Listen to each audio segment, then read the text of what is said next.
Talking about very low calorie diets, what does that mean? Well, that very low in this definition is 800 calories per day. And they've obviously been reviewing the statistics about whether it works or whether it not works. The problem with very low calorie diets is it takes a lot of mental discipline to stick to them. And their theory is that it's not so good for certain people, or the majority of people perhaps. And in terms of very low calorie diets, I thought there was a bit of a thing that you shouldn't really do them because managing coming back off them is very difficult. Well, this is the thing, is that you've got to be focused and stick on them anyway. You're probably going to be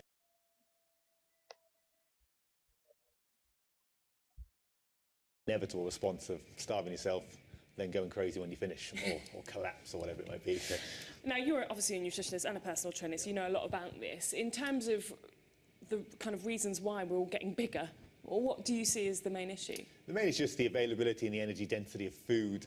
It's just people don't understand how much they can eat without, not like purposely going crazy and eating pizza, but just without even realising that food has got like 400 calories in it, and I've just had it as a snack. And then I'm going to have lunch, another 500, and before you know it, you're eating way much more than you would need to exist without getting body fat.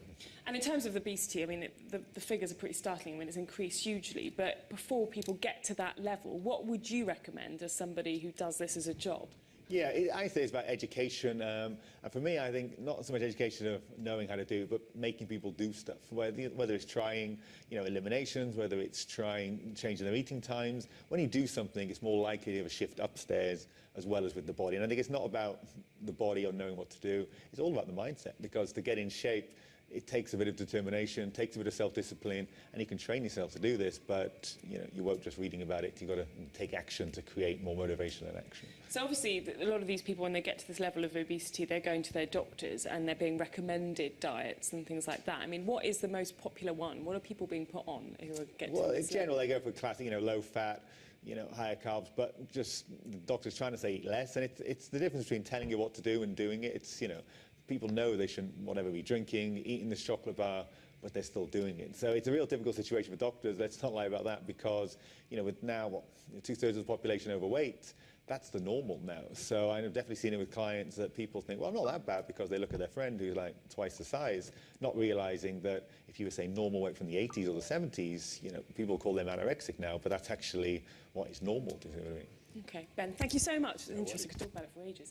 Right, let's have a look and see how... 6, and they're basically finding that for a lot of people, they're not sticking to them, and then after the diet, they're rebounding by going a bit crazy, and the ultimate net effect is not very many results. So they're saying use it sparingly for people that it might work with? Yeah, what they're saying is try not to leave people on their own doing it, because as you can imagine, very low calories takes a lot of discipline.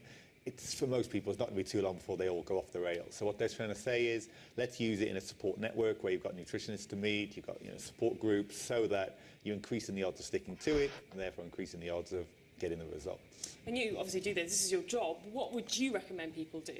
Yeah, I wouldn't say low-calorie diets. Again, a lot of people can do that. Definite response of starvation, respond crazy. They need to start moving more. They need to control and moderate their food intake.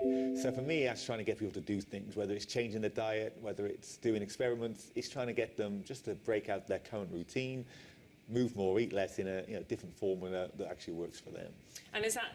your view is that it should be kind of a lifelong thing rather than I'm on a diet for 3 months and then it's okay, it's fixed? Yeah, exactly. The problem is most people can't stick to diets anyway, and if you did, say you got into great shape for your holiday and then you put it all back on 6 months later, well, you're going to do it again next year. It's, gets a bit tiresome.